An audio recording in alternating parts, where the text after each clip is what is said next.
Well hello everyone, my name is Akhil Roy और welcome to the channel. और जैसे कि आपको पता है कि मैंने एक सीरीज़ स्टार्ट की हुई है, करंट अफेयर की सीरीज़। ये एपिसोड नंबर 2 है। इससे पहले मैंने एपिसोड 1 में कुछ 10 इम्पॉर्टेंट रेलिवेंट क्वेश्चंस के बारे में बात की हुई है। तो अगर आपने उसको नहीं देखा है तो उसको देख लीजिएगा। वीडियो का जो लिंक है वो मैंने डिस्क्रिप्शन में दे दिया है, तो वहाँ जा कर के देख लेना, या फिर प्लेलिस्ट में करंट अफेयर करके अगर आप ढूँढें तो आपको वहाँ पे मिल जाएगी। चलिए, अगर ये सीरीज़ बहुत ही ज़्यादा इम्पोर्टेंट होने वाली है वो उन स्टूडेंट के लिए जो आने वाले दिनों में एग्ज़ामिनेशन देने वाले हैं। जैसे कि मैं मंथ बता देता हूँ। अगर वो अगस्त, सितंबर, अक्टूबर, नवंबर के समय अगर कोई भी एग्ज़ामिनेशन देने की सोच रहे हैं या फिर उनका एग्ज़ाम पढ़ रहा है, तो मैं उनसे दरख्वास्त करूँगा कि इस सीरीज़ को ज़रूर देखें, क्योंकि ये बहुत ही ज़्यादा फ़ायदा देने वाला है। एंड एक और चीज़ मैं आपको ऐड करना चाहता हूँ कि ये बाइलिंगुअल सीरीज़ है, राइट। तो बाइलिंगुअल सीरीज़ का अच्छा बात ये रहता है कि इसमें ये सभी बच्चों के लिए अच्छा होता है, ठीक है। तो लिखा मैंने इंग्लिश में है, जैसे कि मैंने पहले भी बता दिया है आपको कि एक्चुअली हिंदी लिखने में मुझे त्रुटियाँ होती हैं, कई सारी चीज़ें, तो इंग्लिश लिखना मैं ज़्यादा प्रेफर करता हूँ। बट मैं चीज़ों को हिंदी में बहुत अच्छे से बता दूंगा, तो इसके लिए कोई प्रॉब्लम नहीं होगी, राइट। चलिए, अब ज़्यादा कुछ देरी नहीं करूँगा, ठीक है, और शुरू करते हैं। तो पहला सवाल जो है, पहला क्वेश्चन जो है वो व्हाट्सएप से रिलेटेड है। व्हाट्सएप खबरों में है। एक्चुअली क्या है ना कि गूगल पे आपने सुना हुआ है, जी पे हो गया या फिर फ़ोन पे हो गया, तो ये क्या है, ये सब पेमेंट गेटवे ऐप है, ठीक है, यानी इससे आप पेमेंट करते हैं। तो व्हाट्सएप ने भी इसी तरीके से अपना पेमेंट गेटवे शुरू किया है, व्हाट्सएप पेमेंट की तरफ नाम से, ठीक है। तो उसको सर्कुलेट करने के लिए, उसको चलाने के लिए भारत में एक हेड की नियुक्ति हुई है, ठीक है। और वो हेड भी इंडियन ही है, ये फिगर में आपको दिख रहा है, ये इनका नाम है मनीष महात्मे, ठीक है। तो मनीष महात्मे को व्हाट्सएप पेमेंट के लिए, ठीक है, व्हाट्सएप ने इंडिया में हेड नियुक्त किया है, राइट। अब ये महात्मे जी के बारे में एक चीज़ मैंने जब रिसर्च किया तो पता चला कि ये अमेजोन में काम कर चुके हैं, ये एक्स अमेजोन एम्प्लॉय रह चुके हैं। तो बस ये आप याद रखिएगा, मनीष महात्मे व्हाट्सएप पेमेंट के हेड हैं अभी, ठीक है। दूसरा जो है, इनका बहुत बुरा कटा हुआ है। स्वीडन के प्राइम मिनिस्टर, इनका नाम है स्टीफन लॉगविन। अब इनके ही संसद का नाम है रिक्सडॉग, ठीक है। यहीं के सांसदों ने इनके खिलाफ नॉन कॉन्फिडेंस मूवमेंट लाया। नॉन कॉन्फिडेंस मोशन, इसे हम कहते हैं अविश्वास प्रस्ताव, ठीक है, अविश्वास प्रस्ताव। तो इस प्रस्ताव के तहत इनको अभी क्या करना पड़ा है, रेजिग्नेशन, इनको रिज़ाइन करना पड़ा है।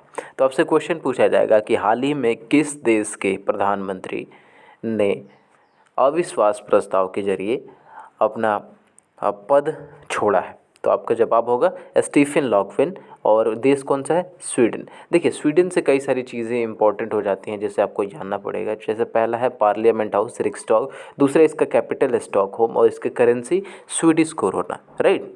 चलिए बढ़ते हैं। तीसरा खबर है ट्विटर से। ट्विटर से 2-3 इम्पॉर्टेंट खबर है। देखिए, ट्विटर में अपनी ग्रीवियंस ऑफिसर नियुक्त किया है इंडिया में, नाम है जेरेमी कैसल।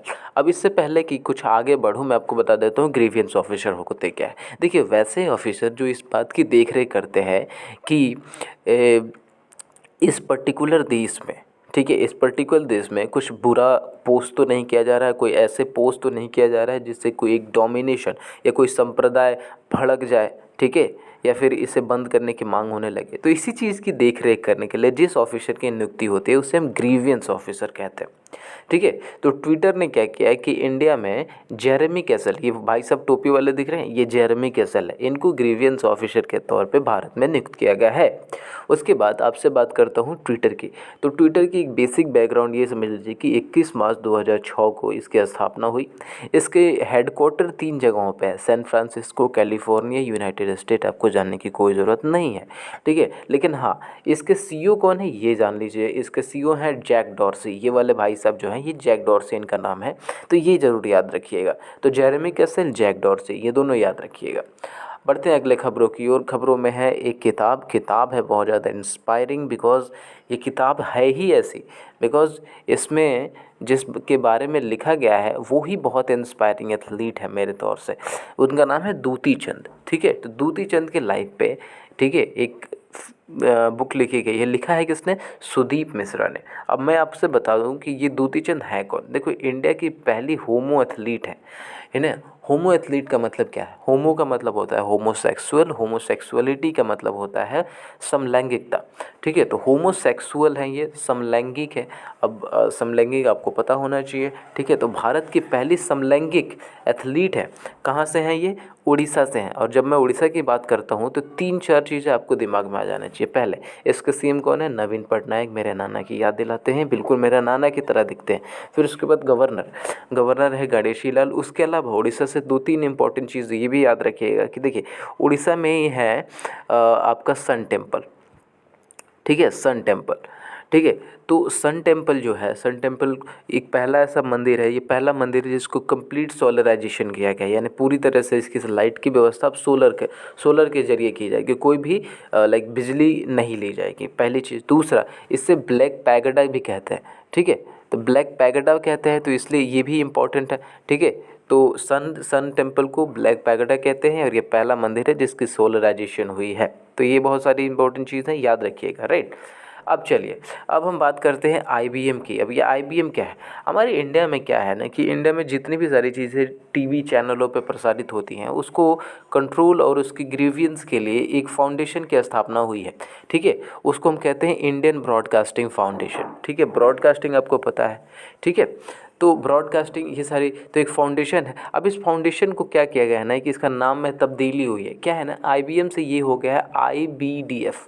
तो आईबीडीएफ, सॉरी ये हाँ, सॉरी यहाँ पे ना आईबीएम नहीं, आईबीएफ होगा। हाँ, तो आईबीडीएफ हो गया है। ठीक है, अब ये हुआ क्या है एक्चुअली कि क्या है कि डी क्यों जुड़ा हुआ है? क्योंकि इसमें डी से होता है डिजिटल, तो डिजिटल करके इसको जोड़ दिया गया है। ठीक है, और जाहिर सी बात है, ये जग जाहिर है क्योंकि आजकल का जो परिदृश्य है तो उसमें डिजिटली बहुत सारी चीज़ें हो रही हैं। हेडक्वार्टर की जहाँ तक बात करें तो दिल्ली होगा। ठीक है, अब आगे बढ़ते हैं। एक मेडिसिन की बहुत ही लाइक मेडिकल एरिया में बहुत ही बड़ा, सॉरी, मेडिकल एरिया में बहुत ही बड़ा एक मैं कहूँ कि एक बहुत ही बेहतर एक बहुत बड़ी खोज है। नाम है इस दवाई का डाईआबजी। अब ये डाईआबजी क्या है ना, ये प्रोटेक्ट करती है चूहों को। ठीक है, सार्स कोविड से। ठीक है, सार्स कोविड 2, और सार्स कोविड 2 जब रुकेगा तो जाहिर सी बात है कोविड-19 को भी रुकेगा। तो ये एक मेडिसिन है जो चूहों में कोविड-19 फैलने से रोकती है। ठीक है, पहली बात।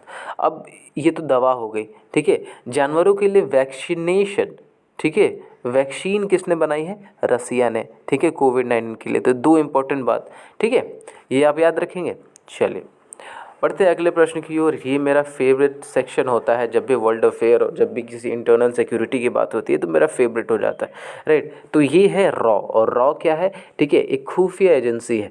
ठीक है, like it's a news agency I would say, but ये वो वाली न्यूज एजेंसी नहीं है जो आज तक और ये सारी चीज़ें करती है। न्यूज एजेंसी है जो जितनी भी सारी डिटेक्टिव बातें होती हैं, ठीक है, किसी इंटरनल मामले से जुड़ करके, ठीक है, तो न्यूज एजेंसी है। और ये भारत की है, पहली चीज़ तो आप ये याद रखिएगा। और इसका फुल फॉर्म होता है रिसर्च एंड एनालिसिस विंग। ठीक है, अब इसके क्या है ना, कोई ना कोई चीफ तो होगा ही। इनका नाम है सामंत कुमार गोयल। इनका इस बार ही इनका इनका टेन्योर पूरा हो रहा था, लेकिन कोविड की वजह से और भी अन्य कारणों की वजह से इनकी 1 साल की इंक्रीमेंट हो गई। मतलब अभी इस साल इनका टेन्योर पूरा नहीं होगा, अब अगले साल इनको अपना टेन्योर पूरा करना पड़ेगा। ठीक है, अब जहाँ तक मैं बात करूँ रॉ, तो रॉ का हेडक्वार्टर कहाँ है? दिल्ली में। ठीक है, और ये बहुत ही खुफिया विभाग है, तो इसमें कई सारी चीज़ें, जैसे आपके सामने भी कोई रॉ का ऑफिसर रहेगा, आपको पता भी नहीं चलेगा। ठीक है, तो ये याद रखिएगा, सामंत कुमार गोयल इनका नाम है, याद रखिएगा। अब केरला के स्कीम्स की बात करते हैं। ठीक है, केरला ऐसे ही आगे नहीं रहता, उसके स्कीम्स भी बहुत अच्छे अच्छे हैं। 3 स्कीम्स मैं आपको बताऊंगा। एक है स्मार्ट किचन स्कीम। अब कहाँ पैसे मिलते हैं किसी और स्टेट में, कहाँ कोई ऐसा राज्य है जो पैसे देगा घर के महिलाओं को कि आप अपने किचन को ठीक तरीके से सजाएं संवारें, इसके लिए भी आपको पैसे मिलेंगे। जी हाँ, केरला में ऐसा होता है और केरला में पैसे भी मिल रहे हैं। Kerala scheme, Kerala smart kitchen scheme के तहत। ठीक है, दूसरा है करुणा हेल्थ स्कीम। अब एक करुणा हेल्थ स्कीम, जैसे ही मैं बोलता हूँ ना, आपको आयुष्मान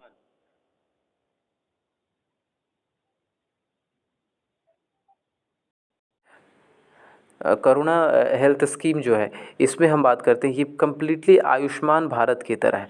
ठीक है। अब आयुष्मान भारत में क्या है कि प्रत्येक परिवार को साल भर में 5 लाख रुपए की आपको सेफ्टी देनी है हेल्थ सेक्टर में, राइट। तो ये याद रखिएगा। उसके बाद बात करते हैं उसी तरह, हाँ, तो एकदम सिमिलरली करुणा हेल्थ स्कीम भी है। फिर उसके बाद है स्वदेश दर्शन। तो स्वदेश दर्शन जो है ना, इसमें क्या है कि पूरे लाइक देश पे घूमना है, ठीक है, और इसके लिए एक स्कीम है। तो ये तो लाइक टूरिज़्म डिपार्टमेंट का है, लेकिन उसे लाइक कोलैप्स किया हुआ है केरल गवर्नमेंट में, तो ये याद रखिएगा। फिर उसके बाद आते हैं सीएम। तो इसके सीएम कौन है? पिनाराई विजयन। और इसके गवर्नर कौन है? आरिफ मोहम्मद खान। मैं आपसे दरख्वास्त करूँगा कि आप आरिफ मोहम्मद खान को पढ़िए, आपको सेकुलरिज्म का असली मतलब पता चलेगा। और जितने भी सारे आडंबर हैं अलग अलग कॉन्सेप्ट्स को लेकर के, लाइक इस्लामिक हो गए या फिर वह हिंदू कॉन्सेप्ट हो गए, तो इनकी कई सारे लाइक स्पीचेज़ हैं यूट्यूब पे, तो आपको उसे देखना चाहिए, ठीक है।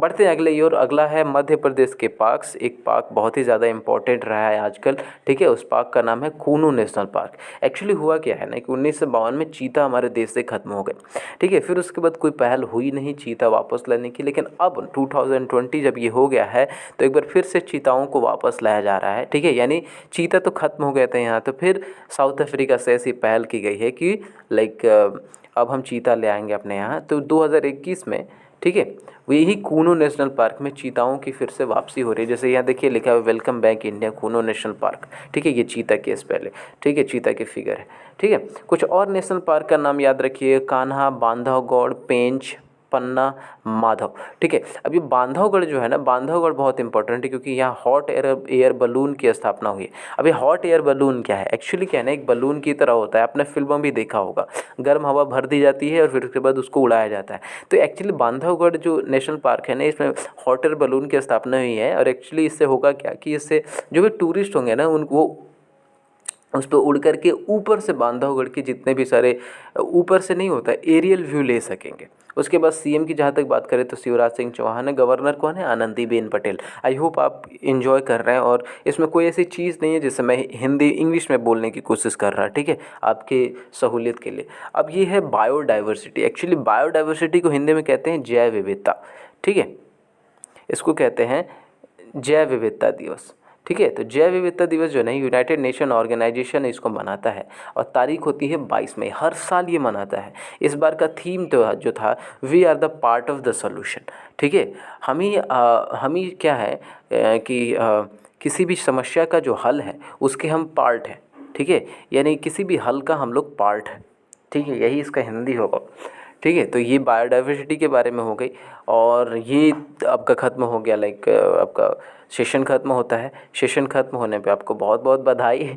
और आपने अब तक देखा है इसके लिए भी बधाई, तो डबल बधाई आपको मिल रही है, ठीक है। कल मिलेंगे आपसे इसी वक्त एक नए करंट अफेयर की सीरीज़ को लेकर के। तब तक देखते रहिए, पढ़ते रहिए। और अगर आपको जेन्युइन लगे तो आप मेरा मोटिवेशन लाइक, शेयर, कमेंट और सब्सक्राइब करके बढ़ा सकते हैं। Thank you so much.